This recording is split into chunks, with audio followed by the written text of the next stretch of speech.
Bonsoir à tous, soyez les bienvenus sur Polynésie, la première à la une de l'actualité de ce mardi 26 juillet. La dépêche de Tahiti va-t-elle renaître de ses cendres? 3 repreneurs potentiels se sont en tout cas présentés au tribunal mixte de commerce ce matin. Les magazines les intéressent davantage que le quotidien. Un nouveau bateau pour les 350 habitants de Mai O. Après 17 mois de chantier, le navire est enfin livré. Le Tapua Emanu 4 peut accueillir 30 passagers.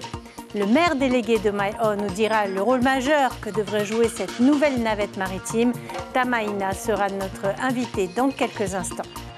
La compagnie CMA-CGM annonce une nouvelle baisse de ses tarifs de fret pour le 1er août.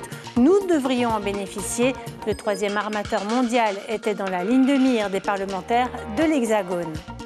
Et puis nous verrons combien la réalisation d'un gâteau de mariage peut s'avérer compliquée. Une chef fait le tour des Outre-mer pour enseigner la pâtisserie artistique.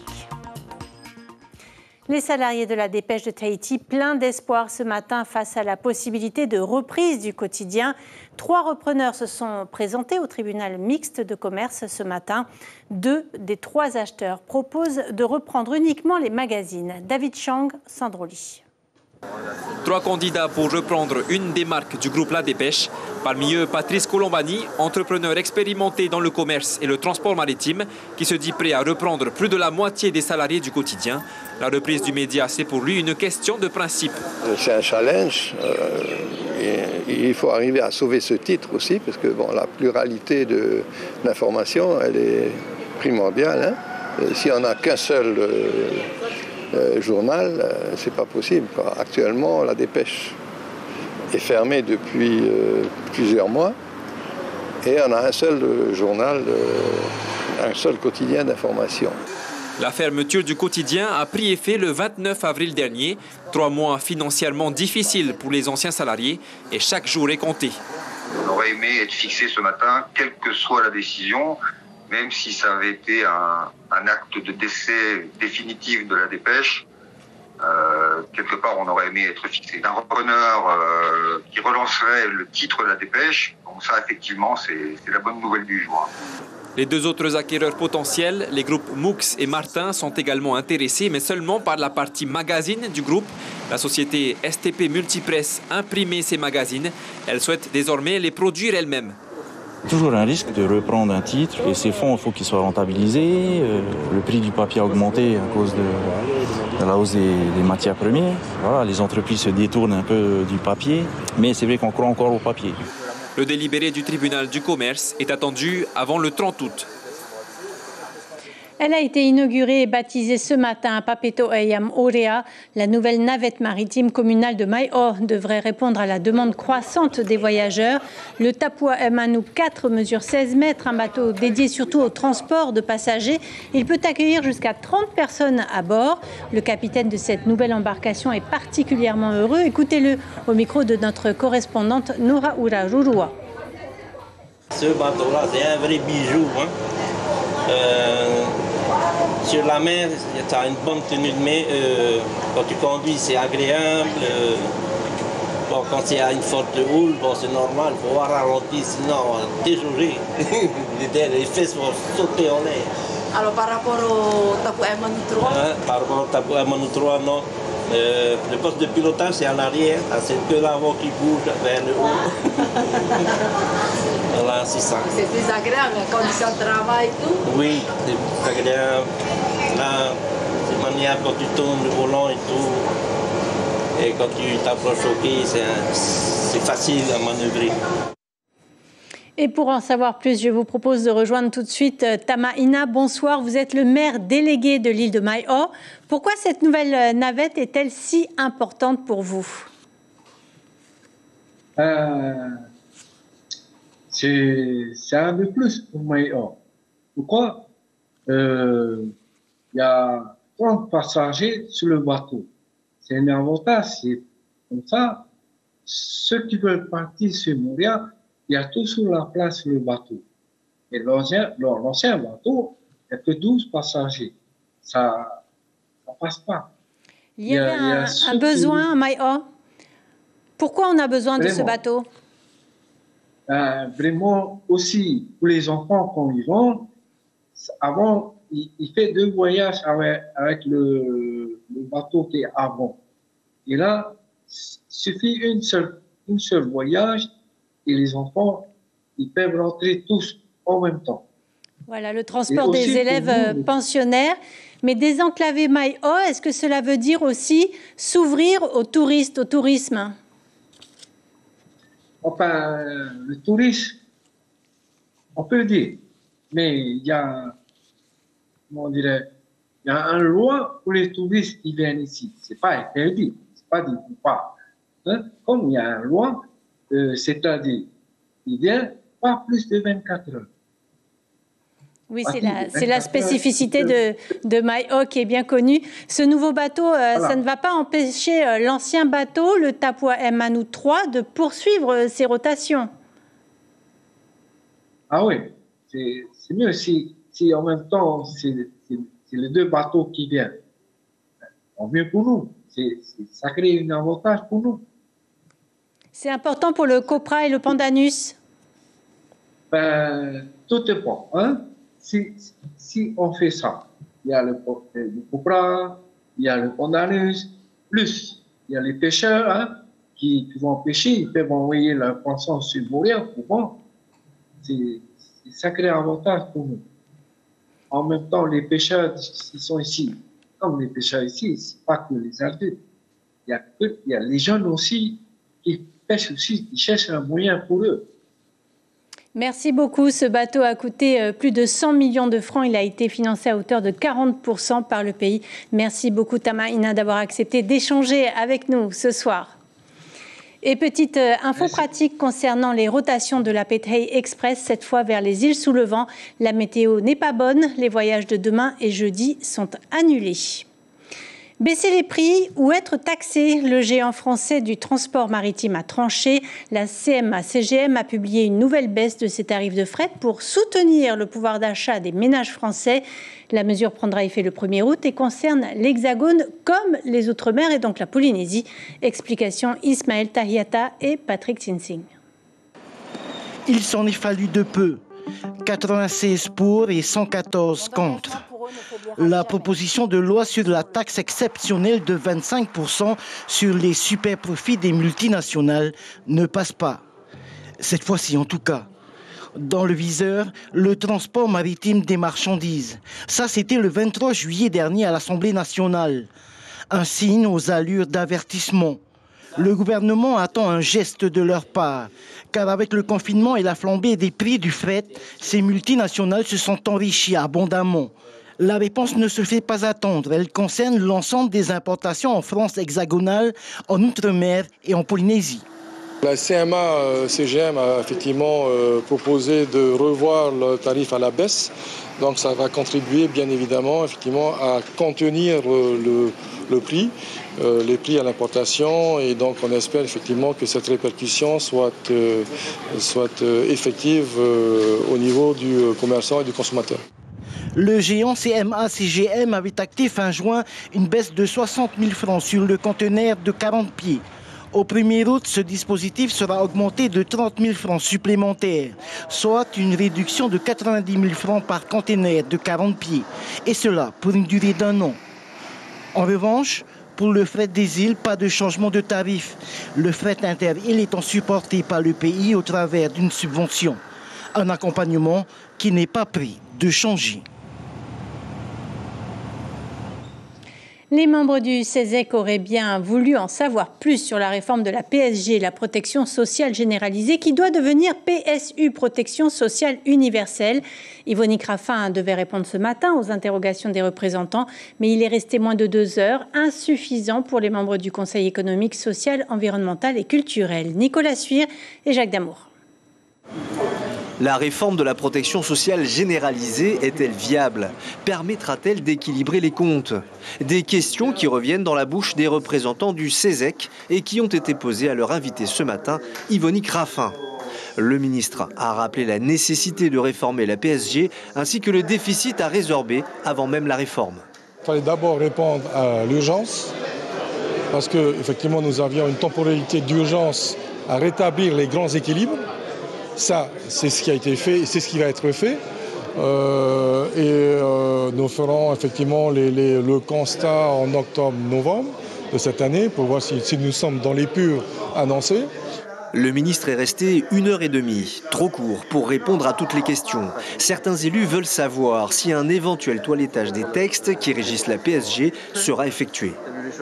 La grosse difficulté qu'on a aujourd'hui à la CPS pour pouvoir avoir un petit peu d'agilité, ce sont nos textes réglementaires. Ils datent depuis le début, ils se sont empilés. On a une espèce de millefeuille avec des textes qui sont parfois en contradiction. C'est pas toujours très clair. Et du coup, quand on veut faire quelque chose, on est freiné par ce règlement.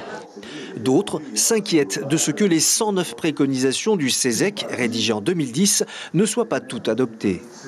Il y a évidemment la question de la réforme des retraites qui a été initiée par exemple en 2018. Il y a une mission de l'IGAS qui est venue et qui a été assez critique par rapport à cette réforme. Le président Fritsch avait annoncé que dans le cadre de cette nouvelle mandature, les réformes, les recommandations seraient mises en œuvre. Où en sont-elles aujourd'hui? Il y a également la question des médicaments, de la prise en charge des médicaments, des Evasan. Bien d'autres questions attendent d'être posées.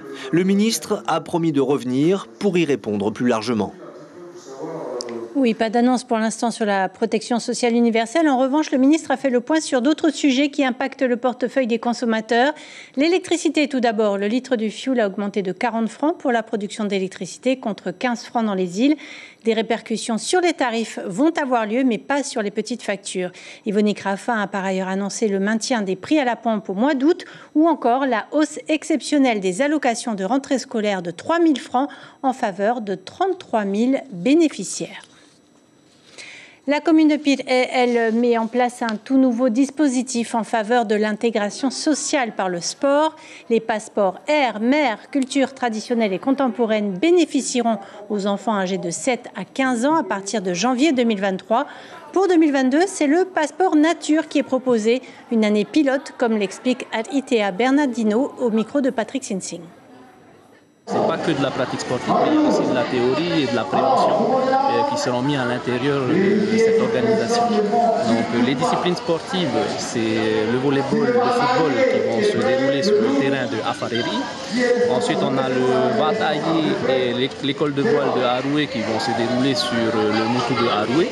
Et ensuite, en dernier lieu, la 5e discipline, c'est le cyclisme qui va se dérouler sur le terrain de BMX à Feiti. Mais on veut, dans un premier temps, démontrer que ça fonctionne avec ce projet pilote dans le quartier prioritaire de Fataouabal.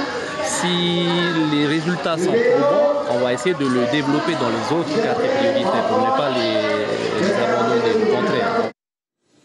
Cela fait 4 ans que Valérie, chef pâtissière, fait le tour des îles, Guadeloupe, Martinique, Guyane, Nouvelle-Calédonie, puis Tahiti.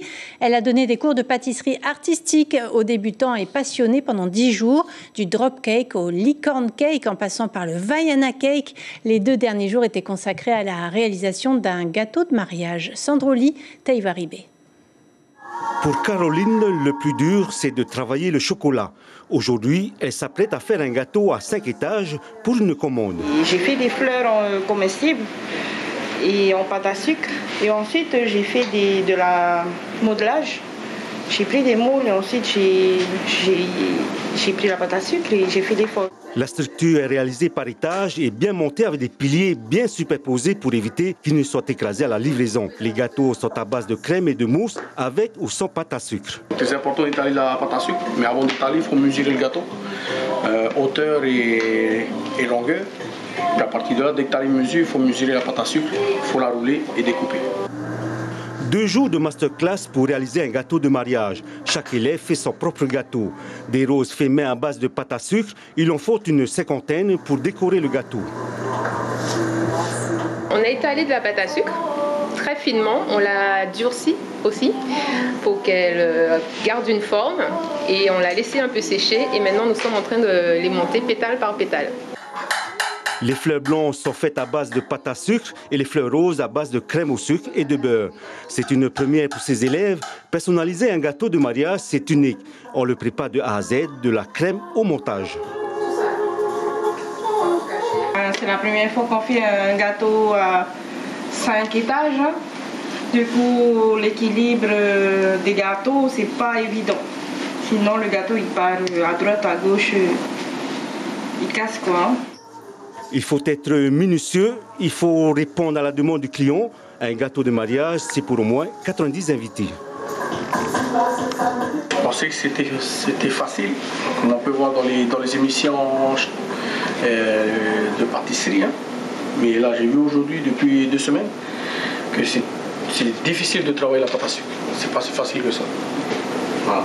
Donc la pâtisserie, c'est énormément de travail, énormément de patience, de créativité, mais surtout rien lâcher du début jusqu'à la fin. Les bases de la pâtisserie, ils connaissent, mais le cake design, c'est tout un art et ça s'apprend. C'est la tendance actuelle chez les apprentis pâtissiers. La prochaine masterclass est prévue au mois de novembre. Ça faut pas freiner. Décidément, l'élevage de Rory intéresse les îles sous le vent. Le porteur de projet Auguste Bulik expérimente les différentes phases de production d'Oloturi à Bora Bora et même à Tupai, l'atoll situé juste à côté. L'animal peut être utilisé en cosmétologie mais aussi à des fins thérapeutiques. Une phase d'expérimentation concluante. On écoute le futur producteur au micro de Tamatea Terorotua. Notre mission ici, c'est un peu, compliqué du fait que c'est la première fois que nous, on sort des juvéniles hors de Tahiti pour les mettre dans un enclos à Bora Bora, ici derrière nous. Donc, cela fait 6-7 mois et aujourd'hui, nous sommes là pour constater la croissance de nos juvéniles de Rory Titi Mama et on se rend compte que la croissance est vraiment exceptionnelle, ce qui fait que nous sommes en train aussi de rechercher d'autres zones ici à Bora, dans le lagon de Bora Bora, et nous sommes en discussion avec le maire de la commune et d'autres sociétés pour pouvoir implanter d'autres enclos à titre d'essai. Pire aura aussi son Heiva. 3 soirées sont prévues à partir de demain. Des groupes prestigieux comme Hei Tahiti, Te Vaitei et Te Maiva seront de la partie. Durant la journée, les artisans proposent des stands et des démonstrations. Hier soir, les 70 danseurs du groupe Te Maiva étaient en repérage. Écoutez Cathy Puchon, la responsable de la troupe. C'est une répétition pour le Heiva et Pire que nous allons danser pour vendredi soir. Et en même temps, c'est aussi le repérage pour les danseurs. Oui, tout à fait. Comme c'est un lieu qui nous est inconnu, donc nous sommes là ce soir pour faire les placements et puis adapter nos chorégraphies par rapport au lieu, au site. C'est important de voir les emplacements avant le grand show. Ah ben oui, bien sûr, parce qu'en fait, nous nous devons de donner un beau spectacle à la population de Pire. Voilà, image et interview signée Sandro Lee. Allez, direction les Raromatei pour le mini Heiva de la commune d'Uturua. Après la compétition de porteurs de flambeaux, une nouvelle rencontre a réuni 3 femmes et 6 hommes pour cette fois une course de porteurs de fruits. Le départ comme l'arrivée a eu lieu place du marché. Une animation appréciée des visiteurs. Image signée Julien Vesco.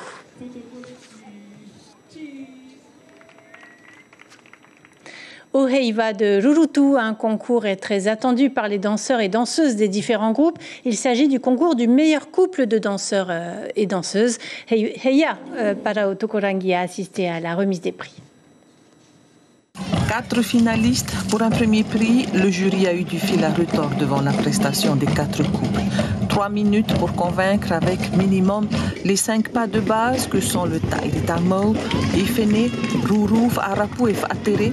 Une chorégraphie pour illustrer le thème de la rencontre, le tout paré de leurs plus beaux costumes. Si tous ont été bons, un seul couple sera consacré meilleur danseur et danseuse de Rurutu cette année.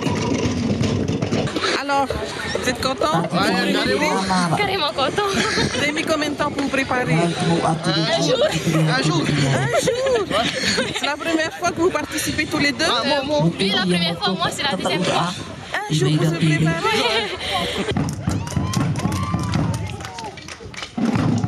Et voici leur prestation. Le pas est assuré, l'unité est évidente, une symbiose qui valorise la beauté du jeune couple et qui prend la première marche du podium aux côtés de Pai Ore Mahmoud et Rita Tepa. Et à la 3e place, Temiti Manuel et Tinomana Poetai. Les Marquises, endeuillées par la mort de Guy Rosy, l'ancien maire de Hivaoa, est décédé à l'âge de 89 ans. Il a occupé le poste de maire pendant 36 ans, un record. Figure politique du pays, il a été aussi directeur d'école, conseiller territorial et membre fondateur du syndicat pour la promotion des communes. À Hivaoa, il a porté des projets comme la construction de l'aéroport, la route vers Puamo ou le développement de la sylviculture.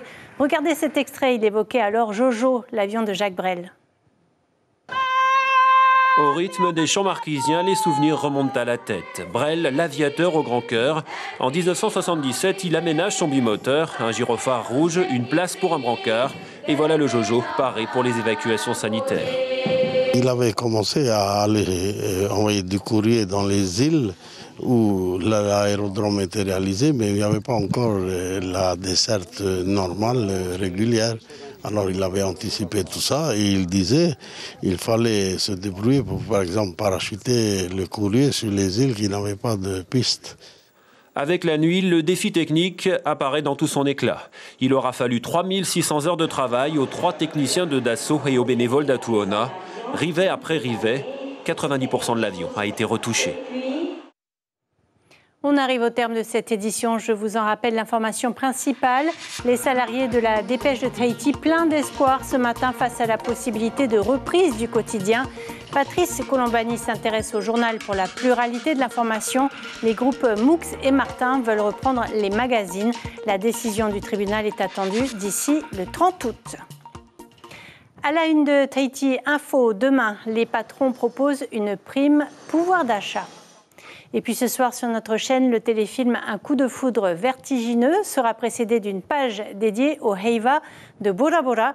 Je vous propose d'ailleurs de nous quitter sur les images du groupe Tamarian Now. Belle soirée sur nos antennes et à demain.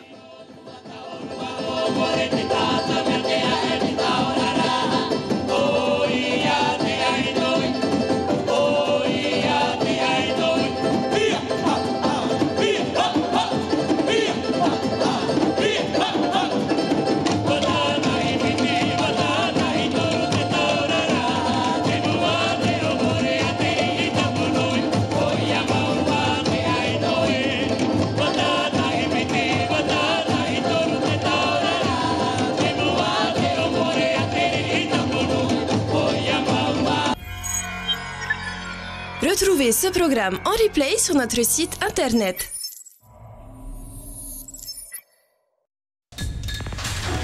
L'information en continu sur Polynésie la première, internet et réseaux sociaux.